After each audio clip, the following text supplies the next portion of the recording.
JDA police तथा भू माफियों द्वारकोट stay में कृषि भूमि पर अवैध कॉलोनी बसाई जयपुर प्रार्थी बनवारी लाल शर्मा पुत्र श्री श्याम सुंदर शर्मा निवासी नागल जैसा बोरा झोटवाड़ा जयपुर की संयुक्त खातेदारी की कृषि आराजियात ग्राम नांगल जैसा बोहरा जयपुर राजस्थान में स्थित है, जिसमें न्यायालयों में विभिन्न मुकदमे विचाराधीन होने के बावजूद बिना तकासमा न्यायालय से स्थगन होने के बावजूद बनवारी लाल शर्मा की संयुक्त कृषि आराजियात पर सोसाइटी राजहंस गृह निर्माण सरकारी समिति कीर्ति नगर गृह निर्माण सरकारी समिति से मिली भगत कर फर्जी पट्टे आवंटन पत्र जारी कर दिए और अवैध रूप से कॉलोनी बसाई जा रही है। बनवारी लाल शर्मा द्वारा इसके संबंध में एक पुलिस रिपोर्ट आर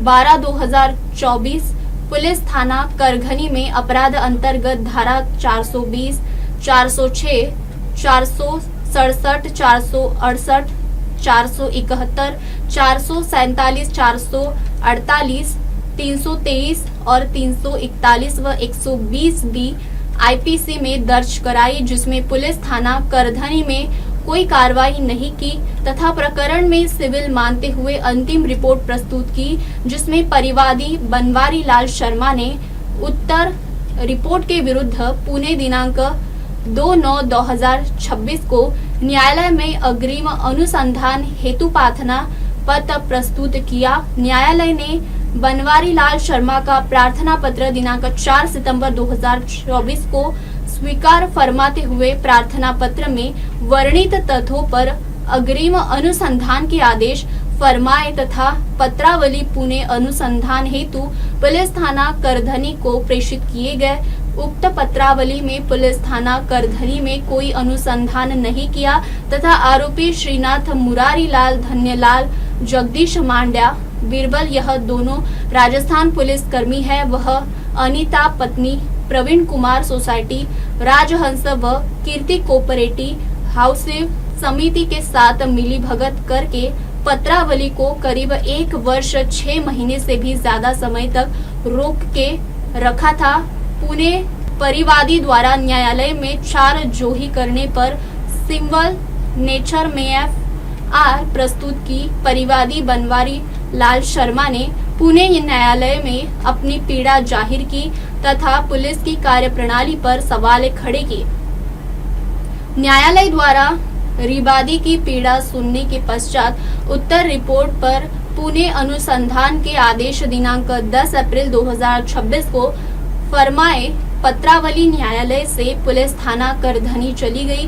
पारिवारिक द्वारा थाना करधनी में संपर्क किया गया तो परिवादी को कोई भी संतुष्टि पूर्वक जवाब नहीं दिया जा रहा है। संपूर्ण प्रकरण में अवैध कॉलोनी बसाने में थाना करधनी के पुलिस कर्मचारी मिले हुए हैं तथा अनुसंधान अधिकारी धर्मेंद्र सिंह है।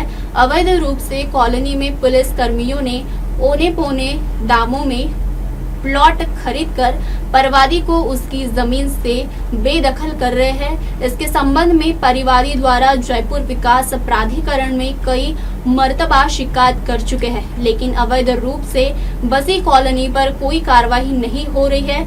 इसके संबंध में परिवादी द्वारा धमकाया जा रहा है। परिवादी को मुलजिमान के द्वारा आए दिन डराया धमकाया जा रहा है। इस प्रकार पुलिस थाना करधनी जेडीए के सहयोग से भी माफियों में परिवादी की जमीन पर अवैध कॉलोनी बसा दी है। झोटवाड़ा से जयपुर जाकिर खान की रिपोर्ट।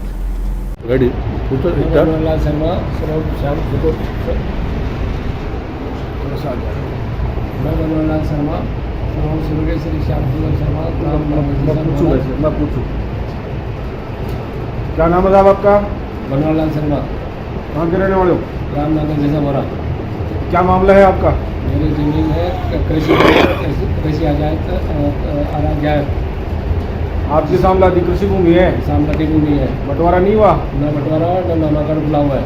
कचरा नंबर 290, 291, 260 और 261 में, कचरा नंबर 55 में राजहंस गृह निर्माण सहकारी समिति और कीर्ति कोऑपरेटिव हाउसिंग सोसाइटी द्वारा जो है अवैध पट्टे जारी करवा करके जो कॉलोनी बसा दी गई है। आपने थाने में शिकायत नहीं करी? मैंने एक रिपोर्ट जो है कोर्ट के इस से थाने में रिपोर्ट दर्ज कराई, जो 8/12/2024 कदने थाने में रिपोर्ट दर्ज करवाई, जिसमें आईओ जो है, कौन है आईओ? आईओ धर्मेंद्र कुमार यादव है। और उससे धर्मेंद्र यादव आईओ साहब ने सिविल नेचर का करते हुए अंतिम रिपोर्ट पेश की। फिर मैंने कोर्ट में आग्रह किया, मैंने प्रार्थना पत्र दी कि मेरी ये जो है जांच नहीं हुई पूरी, जो है तथ्य छुपाए गए हैं। जो है न्यायालय ने मेरी प्रार्थना पत्र को स्वीकार करते हुए, आपका कहना है कि पुलिस वालों ने आपके प्रकरण में सिविल नेचर में एफआईआर दी, न्यायालय ने जो है उसको वापस रीओपन कर दिया। रीओपन कर दिया। और रीओपन होने के बाद में फिर क्या थाने वालों ने कोई कार्रवाई नहीं करी? रीओपन होने के बाद कर्दन थाने में फाइल जाने के बाद 1.5 साल तक, 1 साल 6 महीने तक फाइल को यूं रखी, न कोई कार्रवाई की, न कोई जो है कोई बयानबाजी कुछ हुई है। मैं थाने वालों से, आईओ से और इंचार्ज साहब से कई बार मिला, लेकिन मुझे डरा धमका करके वहाँ से टिका देते हैं। और आपने इसकी कोई शिकायत नहीं करी? डीसीपी साहब को करी, कमिश्नर साहब? डीसी साहब को भी करी है, मुख्यमंत्री कार्यालय में भी इन्होंने शिकायतें की हुई है। और उसके बाद में जो है ये जो है सोसाइटी से जो है मुस्लिम श्रीनिवास शर्मा, मुरारलाल शर्मा, गंगाराम मान और जगदीश मांडिया और बीरबल, ये दोनों पुलिस कर्मचारी हैं। इन दोनों ने पुलिस कर्मचारियों से मिलीभगत करके विभाग का जो है अपने पद का दुरुपयोग करके जो है मिलीभगत करके सोसाइटियों से पट्टे जारी करके मेरी खुद की ज़मीन पे, मेरी हिस्से की ज़मीन पे जो है इन्होंने अवैध कब्जा कर रखा है। और उसके बाद में जो है ये पुलिस थाना करने ने कोई जांच नहीं की, तो उसके दोबारा जो है उन्होंने उसको जो है दोबारा पेश कर दी बिना जांच किए। पुलिस ने जब दोबारा जांच करी, थाने कोर्ट में पेश करी, तो कोर्ट ने क्या किया? दोबारा फाइल भेज दी। कोर्ट ने जो है दोबारा फिर मैंने कब भेजी? 10 अप्रैल 2026 को। 10 अप्रैल 2026 को आपके पुलिस में भेजे जाने के बाद आप थाने में गए थे क्या? थाने में जो है मैंने संपर्क किया, आईओ से साहब से संपर्क किया, तो उन्होंने मेरे को कोई संतुष्टि जवाब नहीं दिया। और साथ में ये कहा कि अभी कोई है हमारी रिकॉर्ड में चल के आई है, हमारे पास कोई फाइल नहीं है। कहने का तात्पर्य है आपकी जमीन पर अवैध कॉलोनी बसी हुई, आपने जेडीए में शिकायत करी क्या? मैंने जेडीए में शिकायत की, कई बार जेडीए में शिकायत की, कई बार जेडीए से संपर्क किया, कई बार जो है उनसे जो है जेडीए और पुलिस करदनी थाने के पुलिस कर्मचारी उनसे मिलीभगत करके और जो है सोसाइटी राजेश गृह निर्माण और कीर्ति कोऑपरेटिव हाउसिंग सोसाइटी से अवैध पट्टे जारी करवा करके और अपने जो है कॉलोनी बसा करके अवैध कब्जा करके बैठे। आपका कहना है जेडीए ने, पुलिस वालों ने, वो माफियाओं ने मिलकर आपकी कृषि भूमि पर अवैध रूप से कॉलोनी बसा दी, उसमें कोई कार्रवाई नहीं हो रही? कार्रवाई नहीं कर रहे, सब पुलिस वालों की मिलीभगत से और जेडीए की मिलीभगत से कोई कार्रवाई नहीं करे और अवैध कब्जा करके बैठे। ठीक है।